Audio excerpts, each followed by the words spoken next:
Hi Sagittarius, welcome to your week ahead taroscope with me, Raphael from Reydiant Reality. It's an absolute pleasure to have you. Thank you so much for being here. Thank you so much for joining me. Quick note, these readings are for your sun, moon and ascendant sign. So whether you're a sun, moon or rising sign Saggy, this is for you. And I always advise that you watch all three to get a clearer, more complete picture of how they're going to speak to you. With that said, remember they are general readings. Not everything's going to resonate with everybody, and that is just fine. You should always use your own discernment. Before we start, as always, I would like to bless my decks of cards with all forms of love, light, peace, prosperity and abundance. And I pray that the messages that come through are ultimately clear and concise, and they help you on your path to your highest vibrational good. For your key to the week this week, you have the Hierophant card, right? Now, in a lot of ways, this sees you... in a lot of ways, it sees you really tapping into the opposite energy that yours represents, right? So the Hierophant card is actually the Temperance card, constrained or contained, right? So you've been on this journey for quite a while now of really becoming a lot more established, becoming an authority in your field in some way, shape or form, really establishing yourself through your processes on a consistent basis. And it's like this week, maybe you're laying the capstone, maybe for some of you, you're laying the cornerstone. Either which way, you are at the precipice of your next aspect of this journey. Now, this also suggests that you could be interacting with governing bodies, local authorities, all of that kind of stuff. Remember as well, this card does tend to show up, especially with certain types of cards as well, so we'll see what else comes up, but especially like this card can sometimes represent the red tape that we find when we have to start dealing with bigger institutions and authorities in some way, shape or form. If you are a continued subby, you know Rafi loves you, and if you're new to my channel, please don't forget to like, share, and if you should so choose and it resonates, hit that subscribe button. For your actions and options this week, you've got the Seven of Swords, right? Now, I'm going to say this, most Saggies know this, of course you know this, but I am going to say this: two wrongs do not make a right, okay? I'm just going to put it out there. You guys know me, if you've been with me long enough as well, you know, like, I call myself out on camera when I'm reading for a sign that happens to be one that is, you know, quite prominent in my chart, and when I see certain things, I will call it out on people.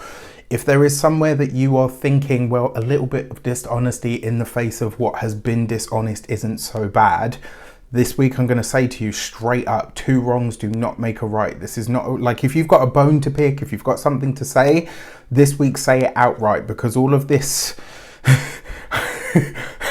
behind the scenes stuff, all of this sneaking around and kind of pussyfooting around to subjects and stuff, it's not you, right? That's not Sagittarius energy at all. You guys are way too big and bold for that. And even those amongst you that are the more dignified or the quieter end of the sign, you tend to speak more truth than you do anything else. So I would, you know, you keep don't let anything that you're having to deal with change how you behave. All right, that's probably the best piece of advice I can give you this week. For your communications and conversations, you've got the Hierophant card. Listen, Tarot is he is vocal this week and slightly obnoxious, I might say. Love you, dude, don't stress me out. But yeah, it's just really strange. Like, it's really weird. Like, every so often you'll see trends and themes and stuff that will come through the cards. And, you know, I've been doing this now professionally heading towards a decade, right? In terms of my entire tarot reading career. Gosh, I was, what, 17 when I graduated to tarot from cartomancy. So at this point, I'm still a baby compared to my magical mama, but I know trends and themes when I see them. And I've got to say, this week, it's like Tarot is shouting. He's really, really, like, I say he, because, you know, but it's just, it's really interesting. So this week, again, paperwork, documentation, having to interact with larger governing bodies or institutions, local authorities, potentially some red tape. This kind of feels, now I kind of understand this a little bit better. If the institutions or the authorities that you're dealing with are playing underhand tactics, I can see why you would say, well, you know what, tactic it. If you're going to play dirty, I'm going to resort to the same tactics. The problem is, if you're going up against something or someone that's bigger than you, you're likely to get way more backlash for it than they are. Unfortunately, that's the world that we have at this moment in time. So just keep that in mind. Now, when it comes to those of you that are employed by somebody else, the company, the business, whatever it is that employs you as an entity is about to go through a massive shift and a huge shake-up. And I would say in this regard, you probably want to be really careful in the way that you approach things so that you don't get this is like one of those things where you kind of like avoid getting your knuckles wrapped. The other thing with that Seven of Swords, remember, right, so although you could be dealing with a corrupt institution, very possible with this combination of cards, and tarot is being very loud, like, I get it, chill out. The other thing that comes up with this as well that really, it's not just this like two wrongs don't make a right. There's the Seven of Swords can sometimes be where we come through a scrape really, really close, right? And I will say this week, avoid the rap on the knuckles, whether it's a physical one or a spiritual one, or as me and friends that I've had for a long time affectionately call the astral bitch slap. When the universe just gives you a little a little tougher love than we would prefer. And then for those of you that are business owners, if you have your own business, again, if you're having to deal with a larger institution, a bigger establishment of some sort, you, unfortunately, especially being a Sagittarius, you have to remain in your integrity, and that's what's going to get you through. Just know that will get you through, and when all the chips have fallen where they're going to, we're likely to see something else. All right, so for those of you that are retired and no longer working, honestly, you might have to establish some kind of rule this week within your family, within your tribe, within your people, within your locality. It may very well be that a lot of people are looking to you for something, and you may not feel like you have any more answers than anybody else. Even still, you're being called upon at a time, and this line always comes up for me in situations like this. It's when it's from the Transformers, and I will use examples from anywhere, I don't care, but it's when the moment at which Optimus Prime says to Sam, fate rarely chooses us or calls upon us at a moment of our choosing. Whoever wrote that line, man, they knew some shit, right? And I gotta say, this kind of speaks to this for me. Like, I kind of feel like a lot of you may be thrust into something that you might not want or feel ready for. But either which way, you're having to show up. For your love and relations, you've got the Four of Cups. So this is, I like the Four of Cups. It does get a bit of a bad rap, right? But I actually like this card, and I like it because it tends to bring us things, or it tends to show up when things that we don't realize we need are just around the corner, right? And so for this reason, I call this a bit of a surprise. This could come through the love sector. This could, for those of you that are partnered, married, or in long-term commitments, your partner could call you out on something this week, and you might be like, yeah, okay, I did it. Right? It's not an issue. It actually looks like something you might be able to laugh off, but you're getting caught out. And I actually think this is a good thing for you because you guys tend to be quite honest.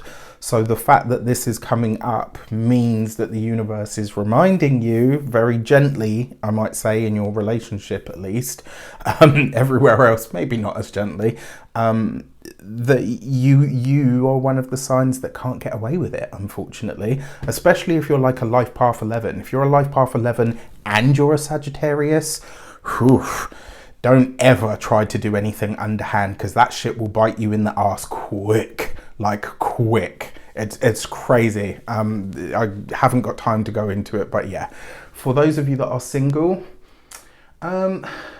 honestly, this could be like a Romeo and Juliet kind of deal, right? This could be that you're meeting somebody that is, maybe you know that they're not good for you, or maybe they are from maybe a very different background, or maybe Do you know what I mean? Like from a really sort of an opposing religion to your own or something like that. So it's definitely a case of opposites attract. For your money and materials, you've got the Queen of Pentacles. So I've got an earth sign woman here, and she comes through very strong. Very likely to be a Taurus. Doesn't have to be. Usually Queen of Pentacles, earth sign woman, Taurus, Capricorn, Virgo. Hierophant card, very Taurian energy. So this is somebody that is slow, steady, hardworking. This is somebody that could be really good for you, your work, your business, but they are definitely helping you increase your financial lot and your gains this week. This is a card of proliferation. So it always helps you improve your finances. You may have to interact with a financial institution this week. And if you are, stay in your integrity. That Seven of Swords there, you may be tempted to tell what you think is a white lie, and further down the road it bites you in the arse in a way that you are not prepared for, right? Like just when it comes to your physical health and vitality, this is your digestive system. For me personally, some people might argue that, but for me, the Queen of Pentacles, because of what I believe she represents or rules, this is your digestive system. Look after that this week. When it comes to your home and environment, the home could be growing this week. It's very possible. Maybe, you know, you're getting a new pet. For some of you, this could be pregnancy. Very possible. I wonder. I am seeing a hospital trip here of some sort as well that appears to be coming up. I don't see anything detrimental happening to anybody. I kind of feel like this is you visiting just to check in on someone. So very interesting. When it comes to your, brain, come on. When it comes to your, when it comes to your home, your full moon, sorry. So the full moon is happening on the 16th of February in the sign of Leo. This is your 9th house. I always use tropical whole sign house for astrology. So this is more relevant for your ascendant, to a lesser degree your sun and the moon, but still relevant. All right. A full moon in the 9th house is really highlighting the space in the chart that is technically ruled by your sign. Philosophy, higher wisdom, larger understandings. But because you've got this Hierophant energy here, it's about how you bring some of those bigger, lofty goals, ideas, dreams, thoughts, perspectives, or philosophies down to ground. How are you going to make something real or tangible of it?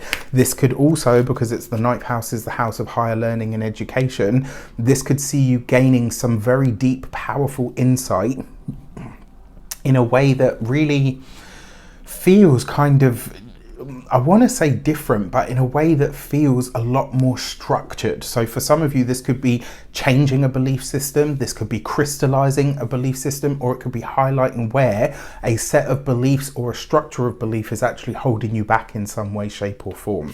Your full moon message is the gate 63 and doubt. 6 and 3 gives you 9. There's your 9th house. Very, very interesting. I think this is going to be quite an intriguing week for all of us, to be completely honest with you. I'm quite intrigued to see how it plays out, because there's been some cray messages this week. With that said, I wish you an abundance of all of that good stuff. Have a fantastic week. Let me know in the comments how it shapes up. Take care, and I'll see you soon.